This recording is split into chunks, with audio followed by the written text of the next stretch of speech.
Good evening to each and everyone. Today is April 14, Friday. So we are on week 13, end of week 13. So I'll be discussing the week 13 topic, right?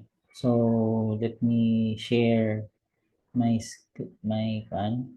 presentation, a word presentation because of word. Okay. So we will discuss on the information age. So this kuan kanang ni module or hand copy is already available sa inyong LMS. So try to figure out lang sa LMS. Try to download para makita ninyo ang presentation. Okay. So the information age is more on the period starting in the last quarter of 20th century.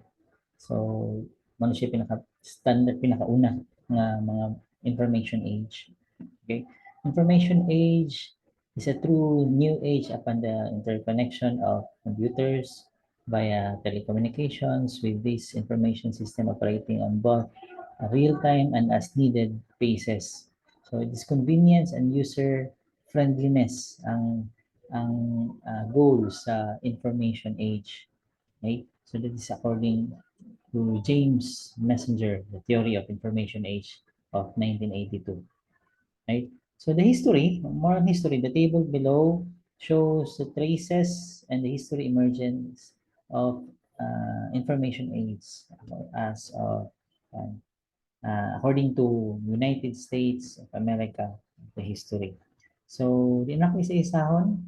Try to download na lang sa sa PDF file sa inyong LMS and try to read each of the history. Sa nag-start siya sa um, started with the Sumerian writing system of 3000 BC up to the development of pictures, motion pictures, televisions to year 1997, which is the internet security code cracked for 48-bit number. So, na siya develop na internet ani nga uh, year.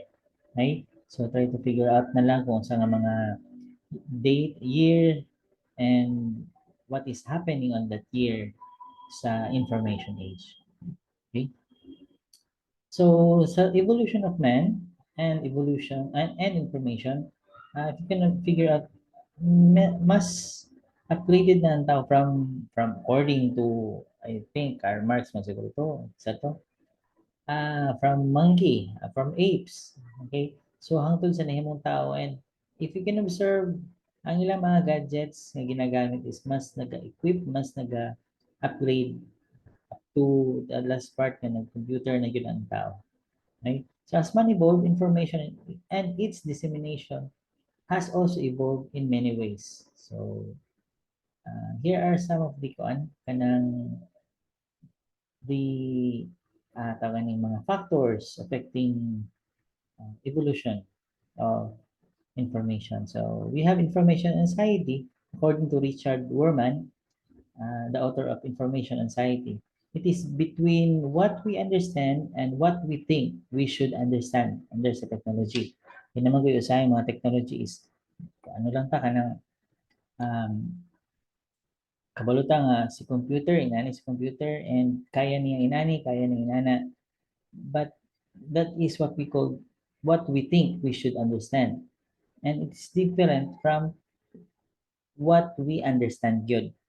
Okay, so basically, naga-conflict ang kuha na. Especially itong mga users na taas yung expectation sa technology. So that's part of information anxiety.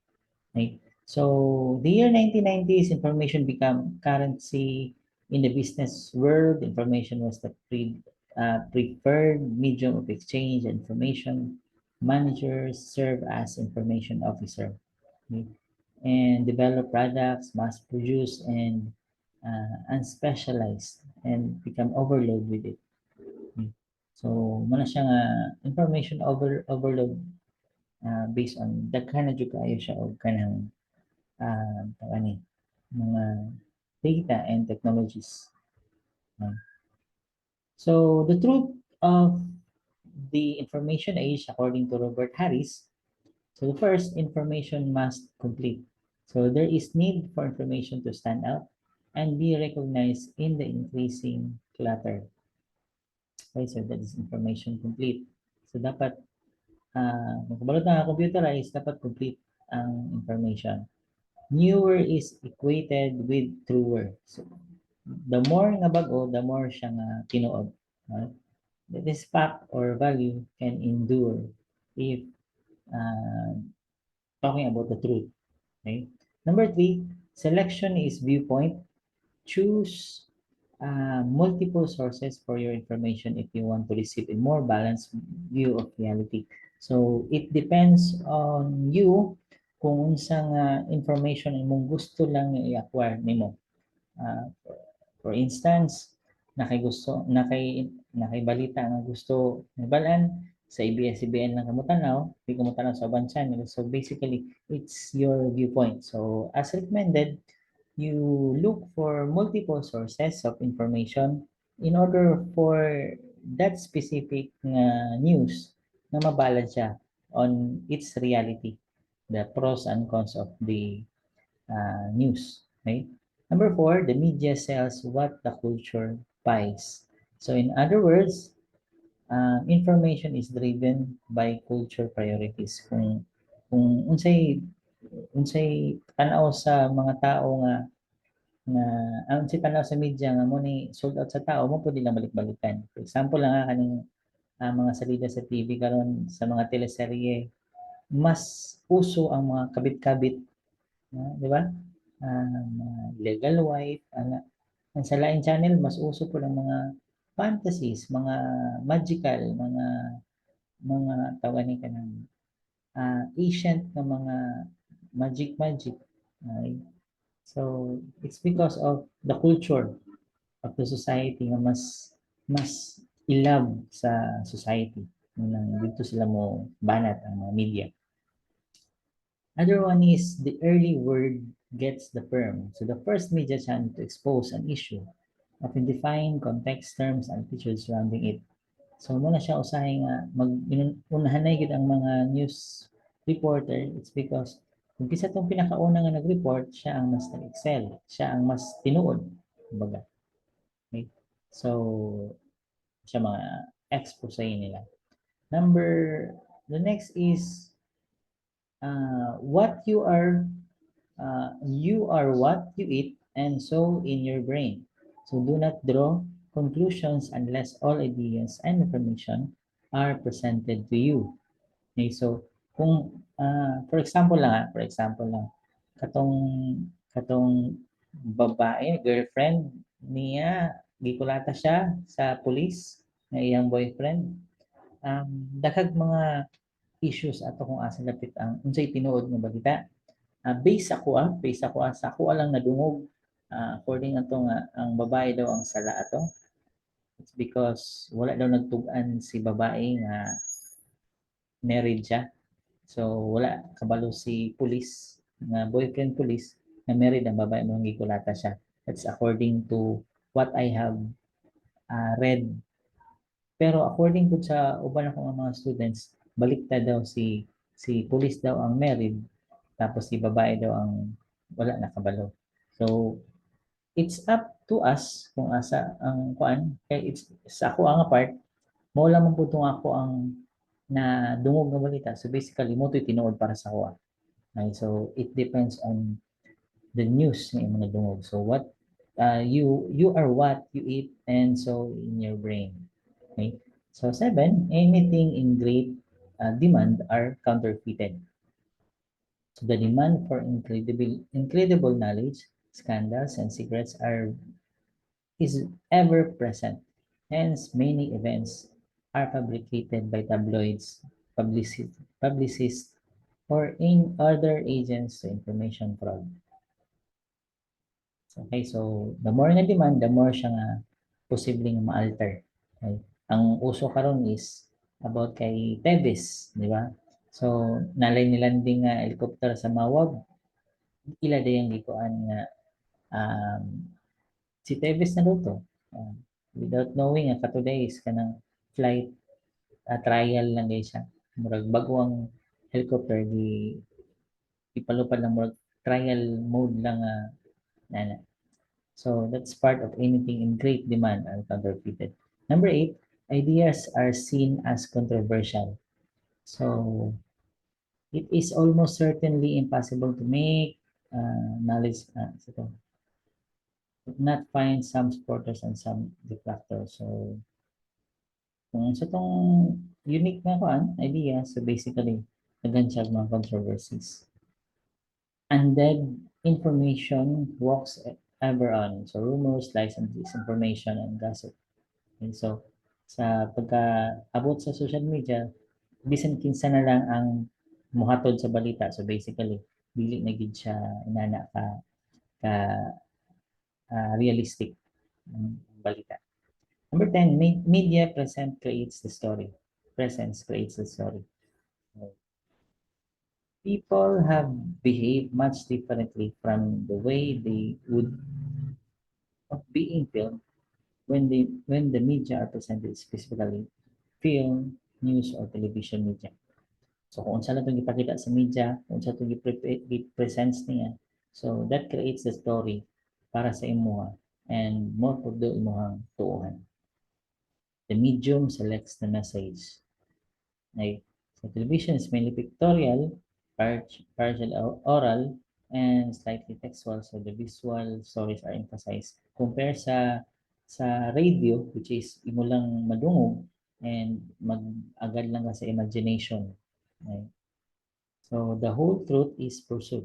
The information that reaches us is usually selected, verbally charged, filtered, slanted, and sometimes fabricated. So what is neglected is often over more important than what is included. So that is the whole truth is pursued. So kinahanglan pa nimo siya imbestigaharan kung tinuod ba siya or dili. Right? So here are some technologies, computer technologies, which is evolved under sa information age. So when we say computer, electronic device that stores and process data. Pinaka-importante, makasave siya, which is the source, and pwede niya siya i-process kung sa ito yung stored na mga data. That's part of information. Runs on program that contains to solve a problem. Okay? So, na yung mga program to solve a certain problem.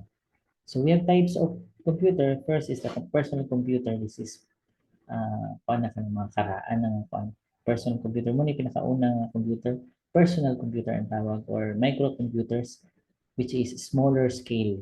Actually, dako, gini siya sa una. Pero sa unang panahon mo, dagko mo yung computer mo nang kini nga personal computer is gamay sa ilang time. Okay, so mo siyang personal computer. Even ako nakaabot pag ko ni pinakauna na akong computer is nanigid po siya na okay. Number 2 is the desktop computer. It is described as a personal computer that is not designed for portability. So, dili siya portable kay usually namin siya ang kuan. And then naka-tower type na siya, patindog na dili na siya tong pahigda. Okay? So, dili siya portable pero dati college ko medyo mahal ko yung laptop, di pa may ka-afford. So, ina niya mo ginabit-bit ang system unit mismo mo ginabit-bit sa eskwelahan. Tapos itao lang namo manghiram ng keyboard o monitor. So, instead may laptop ang bit-biton kini yung system unit during college namo. Okay? And then number 3, laptop, portable computers that integrated the essential of desktop computer in battery-operated package. So, ano siya, battery-operated. Laptop sa una, karon mas commonly known as notebook na. Okay? So, PDAs or personal digital assistants, tightly integrated computers na mas gamay gid siya. Also known as palm top mas gamay siya compare sa laptop and it's handy. So our cell phones, mobile phone is also belongs to this type of technology. Okay? Typically smaller than a paperback, lightweight, and battery powered. Server is referred to the computer that has been improved to provide network services to other computers. So it is usually boast powerful processors. So tons of memory and hard large drive. So kini mga servers na siya mga specific na mga hard disk nga dito ma-save ang mga information. For example, sa Facebook, na siya kuan na siya ang program niya kadang ginapang save na to nga mga gina-post na to nga mga pictures and videos is dito siya mabutang sa storage or server ng computer. Kung gisit tag iya sa Facebook ay kung wala ko na mali murag I don't know ha pero nakalimot na ko pero murag Malaysia dili Malaysia California Malaysia abot lang asa dapit naka-store ang ilang server so dito gina-save ang atong mga files. Okay. So the mainframe, a huge computer system that can fill an entire room. So they are usually specifically by large firms to describe the large, expensive machines that process millions of transactions every day. The term mainframe has been replaced by enterprise server. So mainframe, mura siya o kanang so, mga cabinet-cabinet pero mas dako siya. Almost the same sa computer, sa server type ng mga computers, but mainframe is specifically designed siya for specific task. Okay? And server type po siya. So, compare sa server, mas fast po si mainframe computer due to its huge size. Okay? So, number 7, wearable computers. These are computers or technic, uh, uh, technological devices na pwede na to masuot handy may cellphone watches, and other computers which have applications such as database, email, multimedia, and schedulers na pwede siya. So, kini dako na gyud kay ni ang picture dire. Pero ang karon mas gamay na gyud siya. Okay? So, ug daghan pang mga wearable technologies na pwede nato gamiton para sa sa body parts sa tao. Mag-monitor og heartbeat. So that's part of wearable computers. So the evolution of computers went to discovery of the World Wide Web or the Internet. So as father of information theory, si Claude E. Shannon, he is also an American mathematician. He published a paper proposing that information can be qualitative encoded as a sequence of ones and zeros. So computer masabtan niya zeros and ones lang yun. So during 1970s, Department of Defense developed the Internet. Actually, Internet was developed accidentally. Gamit nila siya for the World War II, I think. For communication purposes lang yun from base to base of the US Defense. Hangtod nga ni Dako and then na-develop ang Internet or the World Wide Web. So companies like Intel developed the microprocessor. So personal computers ang una pod sa Intel product ng Microsoft. Serge Bean and Larry Page, director of Sanford Research Project, built a search engine that listed the result of reflected popularity. So kanang search engine like Google Chrome, Yahoo. So isa sila Serge and Larry are one of the developer po na mura ba mag-type lang ka dito sa search engine and mo appear na dayon kung sa itong mga possible na result uh, from different servers. Okay. Google now is the world's most popular search engine, accepting 200 million queries every day. And this is, kuan pa, kanang nidako pa ni siya as of today. In the early days, the internet was used mainly by scientists to communicate with other scientists. Mura lagi siya og telephone lagi sa una. But for now, gi-open na siya to public. So communication was also introduced like electronic mail or emails and suitable way of transmitting message to fellow workers. On the other hand, the unregulated and loose nature of the internet allowed pornography to be broadcast to millions of homes. Mapano siya ang mga disadvantages. Okay? It's because it is free. So, free po ang mga kabuang dali sa internet. So, here are some of the applications of computer in science and research. This is an example lang ng bioinformatics, which is more on nucleic acid So di kay pamilya mo pero kuan ka lang. It's more on devices, applications, computer application, which supports the study of this bioinformatics or Swiss sports. Okay, so skip lang na kami siya ha. And dito sa to check if the reliability of the web source nga imong research. So first is tanawon gyud nimo kung who is the author of this article or site. So tanawon nimo kung um, legit ba ang katong author.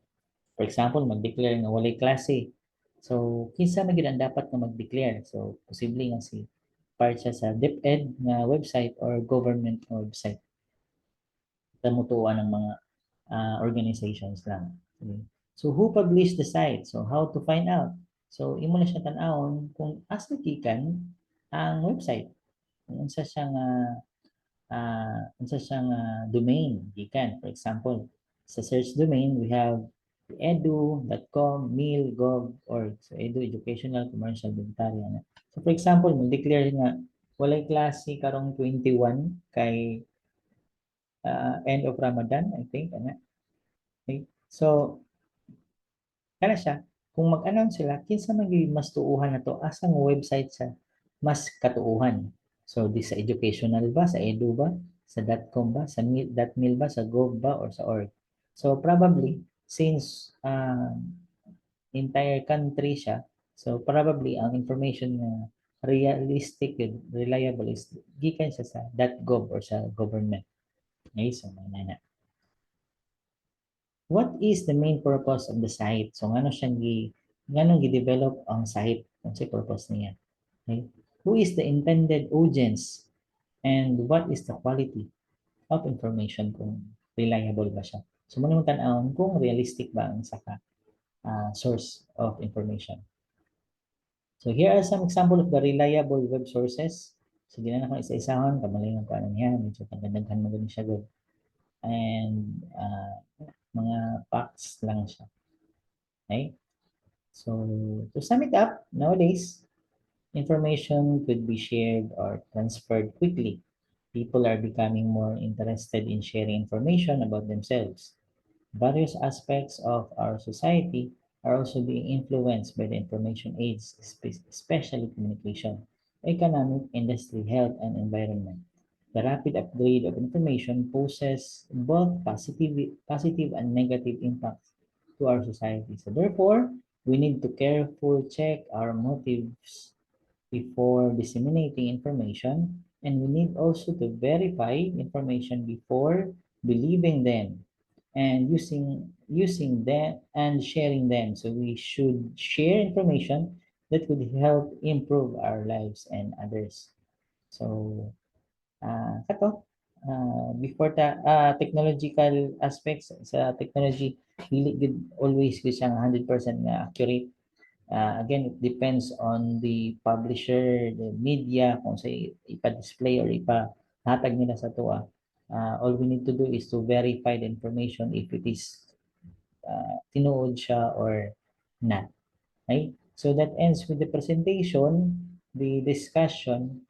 So by next week, we are on week, week 14. By the way, sa week 13, kuan lang, short short activity lang para sa week 13. So you answer this one. Who are the contributors of the technological advances of the information, and list down 10 advantages and disadvantages of computer information in our society. So write it in a bond paper. Ito kung A4 ba yung nasundan o nasugdan. So sa bond paper, handwritten, and then submit it kuan lang. I'll be announcing na lang sa face-to-face na niyo i-submit niyo siya. Okay, so this is wala ko na mali, the third or the fourth activity nga hatag sa inyo. Okay, so kana lang sa for this evening. We will meet online again next week, Monday. Tapos, I'll just inform you ahead sa mga activities na to na sa group chat. Okay? So, kana lang sa for this evening and we'll see each other next time. So, that's all and good night. Have a wonderful good night sa inyong tanan. Good evening.